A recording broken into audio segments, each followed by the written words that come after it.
श्री राम जय जय राम, श्री राम जय जय राम, श्री राम जय जय राम, श्री राम जय जय राम। ओम श्री गणेशाय नमः, ओम श्री गुरुवे नमः, ओम श्री सीतारामचंद्राभ्यां नमः, उमा महेश्वराभ्यां नमः, ओम श्री एकादशमुखी दक्षिणेश्वरधाम सरकार ते नमः। शांताकारं भुजगशयनं पद्मनाभं सुरेशं, विश्वाधारं गगनसदृशं मेघवर्णं शुभांगं, लक्ष्मीकान्तं कमलनयनं योगिभिर्ध्यानगम्यं, वन्दे विष्णुं भवभयहरं सर्वलोकैकनाथं।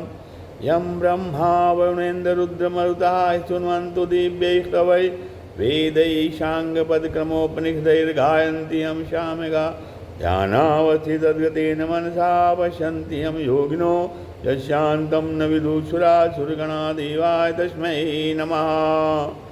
नीलाम्बुजश्यामलकोमलाङ्गं सीतासमारोपितवामभागं, पाणौ महासायकचारुचापं नमामि रामं रघुवंशनाथं। लोकाभिरामं रणरङ्गधीरं राजीवनेत्रं रघुवंशनाथं, कारुण्यरूपं करुणाकरं तं श्रीरामचन्द्रं शरणं प्रपद्ये। आपदामपहर्तारं दातारं सर्वसम्पदां, लोकाभिरामं श्रीरामं भूयो भूयो नमाम्यहम्। वंशी विभूषितकरान्नवनीतदाभात्, पीताम्बरादरुणबिम्बफलाधरोष्ठात्, पूर्णेन्दुसुन्दरमुखादरविन्दनेत्रात्, कृष्णात् परं किमपि तत्त्वमहं न जाने। भवानी शङ्करो वन्दे श्रद्धा विश्वासरूपिणो, याभ्यां विना न पश्यन्ति सिद्धा स्वान्तस्तमीश्वरम्।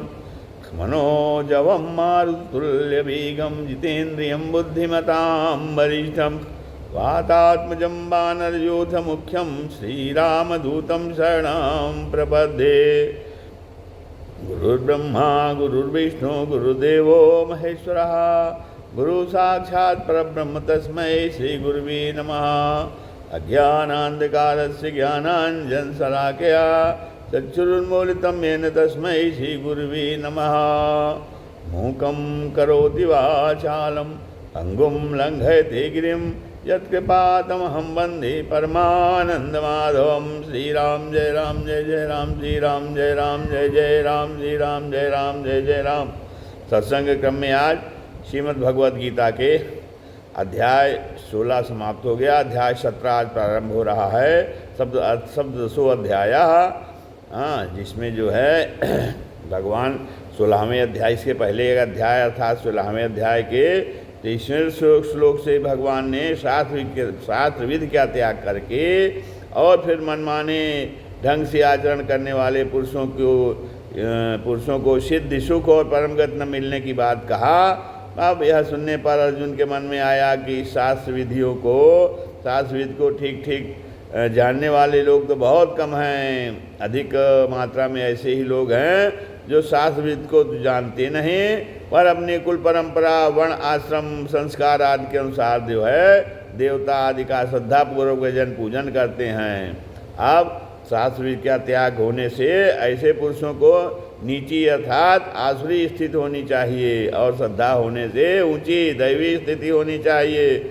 इसलिए वास्तव में उनकी क्या स्थिति है यह जानने के लिए अर्जुन जो है प्रश्न करते हैं कि अर्जुन कहते हैं, ये शास्त्र विधि मुत्सृज्य यजन्ते सध्यान्विताः, तेषां निष्ठा तु का कृष्ण सत्वमाहो रजस्तमः। अर्जुन बोले कि हे कृष्ण, जो मनुष्य जो है वो शास्त्र विधि का त्याग करके शास्त्र विधि का त्याग कर देते हैं, लेकिन वो श्रद्धापूर्वक देवता आदि का पूजन करते हैं, उनकी निष्ठा फिर कौन सी है, सात्विकी है अथवा राजसी अथवा तामसी। यह शास्त्र विधि मुत्सृज्य यजन्ते सध्यान्विताः, तो कहते हैं श्रीमद् भगवद गीता में भगवान श्री कृष्ण और अर्जुन का संवाद जो है संपूर्ण जीवों के कल्याण के लिए है। उन दोनों के सामने कलयुग की जनता थी, क्योंकि द्वापर युग समाप्त हो रहा था और आगे आने वाले कलयुगी जीवों की तरफ दृष्टि रहने से अर्जुन पूछते हैं कि महाराज, जिन मनुष्यों का भाव बड़ा अच्छा है, श्रद्धा भक्त भी है, पर शास्त्र विधि को नहीं जानते नहीं, यदि वे जान जाएं तो पालन करने लग जाएं, पर उनको पता नहीं अतः उनकी क्या स्थिति होती है। अब आगे आने वाली जनता में शास्त्र का ज्ञान बहुत कम रहेगा, उन्हें अच्छा सत्संग मिलना भी कठिन होगा, क्योंकि अच्छे संत महात्मा पहले युगों में भी कम हुए हैं, फिर कलयुग में तो और भी कम होंगे। हाँ, और जो है कम होने पर भी यदि भीतर चाहना हो तो उन्हें सत्संग मिल सकता है, परंतु मुश्किल यह है कि कलयुग में दंभ पाखंड ज़्यादा होने से कई दंभी और पाखंडी पुरुष संत बन जाते हैं, अतः जो है सच्चे संत पहचान में आने मुश्किल हैं। इस प्रकार पहले तो संत महात्मा मिलने माहिर हैं, संत महात्मा इस प्रकार पहले संत महात्मा मिलने कठिन हैं, और मिल भी जाएं तो उनमें से कौन से संत कैसे हैं इस बात की पहचान प्रायः नहीं होती, और पहचान हुए बिना उनका संग करके विशेष लाभ ले ले ऐसी बात भी नहीं है। अतः जो है जो शास्त्रविद को भी नहीं जानते और असली संतों का संग भी नहीं मिलता, परंतु जो कुछ यजन पूजन करते हैं, श्रद्धा करते हैं, ऐसे मनुष्यों की निष्ठा कौन सी होती है, सात्विकी अथवा राजसी तामसी, राजसी या तामसी, सत्तमा हो रजस्तमा पद। इससे जो है इस पद से सत्वगुण को दैवी संपत्ति में और रजोगुण तथा तमोगुण को आसुरी संपत्ति में ले लिया गया है।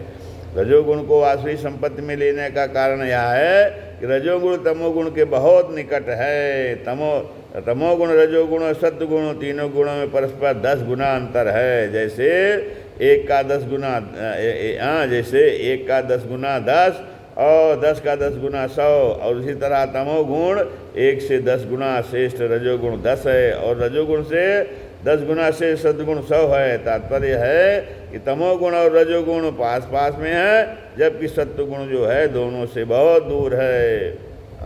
तो इसलिए जो है रजोगुण को आसुरी संपत्ति में ले लिया जाता है, और रजोगुण तमोगुण की रजोगुण तमोगुण के बहुत निकट है। अब गीता में कई जगह ऐसी बात आई है, जैसे दूसरे अध्याय के 62वें 63वें श्लोकों में काम और रजोगुण से क्रोध, काम और अर्थात रजोगुण से क्रोध और क्रोध से मोह रूप तमोगुण का उत्पन्न होना बताया गया है। ऐसे ही आगे उन्होंने हिंसात्मक और शोकान्वित को रजोगुण कर्ता का लक्षण बताया, और जो है हिंसा को तामस कर्म का लक्षण, और जो है शोक को तामस धृत का लक्षण बताया है। इस प्रकार रजोगुण और तमोगुण के बहुत से लक्षण आपस में मिलते हैं। सात्विक भाव, आचरण और विचार, सात्विक भाव, आचरण और विचार दैवी संपत्ति के होते हैं, और राजसी तामसी भाव, आचरण और विचार आसुरी संपत्ति के होते हैं। संपत्ति के अनुसार ही निष्ठा होती है, अर्थात मनुष्य के जैसे भाव, आचरण और विचार होते हैं, जैसे भाव, आचरण और विचार होते हैं, उन्हीं के अनुसार उसकी स्थिति अर्थात निष्ठा होती है। स्थिति के अनुसार ही आगे गति होती है। आप कहते हैं कि शास्त्रविद का त्याग करके मनमाने ढंग से आचरण करने पर सिद्धि, सुख और परम गति नहीं मिलती, तो जब उनको निष्ठा का ही पता नहीं, फिर उनकी गति क्या पता लगी। इसलिए आप उनकी निष्ठा बताइए, जिससे पता लग जाए कि वे सात्विकी गति में जाने वाले हैं या राजसी तामसी गति में। अब कृष्ण का अर्थ क्या है? खींचने वाला। यहाँ कृष्ण संबोधन का तात्पर्य यह मालूम देता है कि आप ऐसे मनुष्यों को अंतिम समय में किस ओर खींचेंगे, उनको किस गति की ओर ले जाएंगे। तो अर्जुन ने गति विषयक प्रश्न में कृष्ण संबोधन दिया, काम गतिम कृष्ण गच्छति। यहाँ भी अर्जुन का निष्ठा पूछने का तात्पर्य गति में ही है। अब मनुष्य को भगवान खींचते हैं या वह कर्मों के अनुसार स्वयं खींचा जाता है। मनुष्य को भगवान खींचते हैं या वह कर्मों के अनुसार स्वयं खींचा जाता है। वस्तुतः कर्मों के अनुसार ही फल मिलता है, पर कर्म फल के विधायक होने से भगवान का खींचना संपूर्ण फलों में होता है।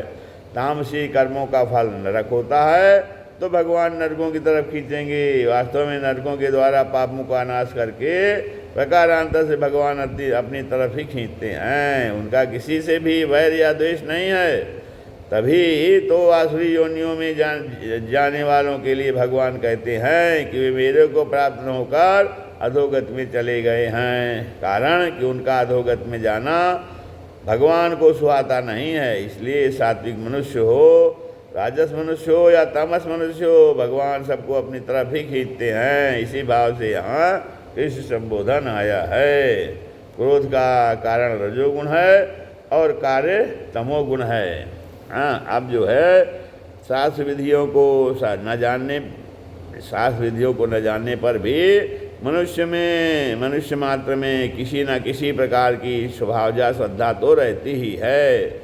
अब उस श्रद्धा के भेद बता रहे हैं आगे। जो है श्रद्धा के क्या भेद हैं, श्री भगवान वाच त्रिविधा भवति श्रद्धा देहिनां सा स्वभावजा सात्विकी राजसी चैव तामसी चेति ताम शृणु।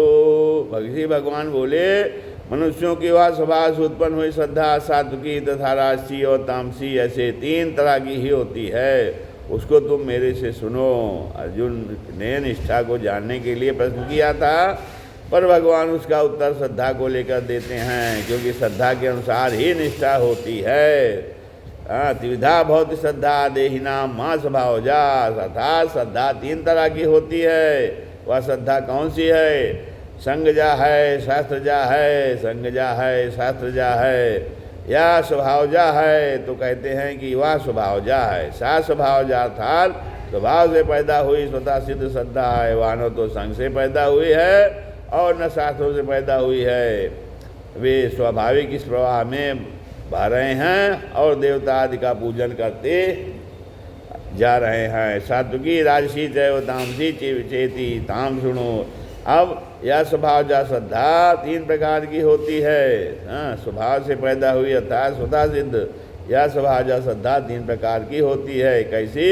सात्विकी राजसी और तामसी। उन तीनों को अलग अलग बता रहे हैं कि सत्वमा हो रजस्तमा का कि सत्वम से दैवी संपत्ति और रजस्तमा से आसुरी संपत्ति, ये 2 ही विभाग हैं। और भगवान भी बंधन की दृष्टि से राजसी तामसी दोनों को आसुरी संपत्ति मानते हैं। दिमंधाया मासुरी मता। परंतु बंधन की दृष्टि से राजसी और तामसी एक होते हुए भी दोनों के बंधन में भेद हैं। राजस मनुष्य सकाम भाव से शास्त्रविद कर्म भी करते हैं, अतः वे स्वर्गादि ऊंचे लोकों में जाकर और वहाँ के भोगों को भोग कर पुण्य क्षीण होने पर फिर मनुष्य लोक में लौट आते हैं। क्षीणे पुण्य मर्त्य लोकम विशंति। गीता के अध्याय 9 के 21वें श्लोक में कहें भगवान कि क्षीणे पुण्य मर्त्य लोके लोकम विशंति।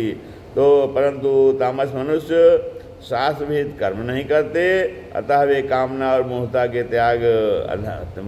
के कारण अधमगत में जाते हैं। अधो गच्छन्ति तामसा। अध्याय 14 श्लोक 18। इस प्रकार राजस और तामस दोनों ही मनुष्यों का बंधन बना रहता है।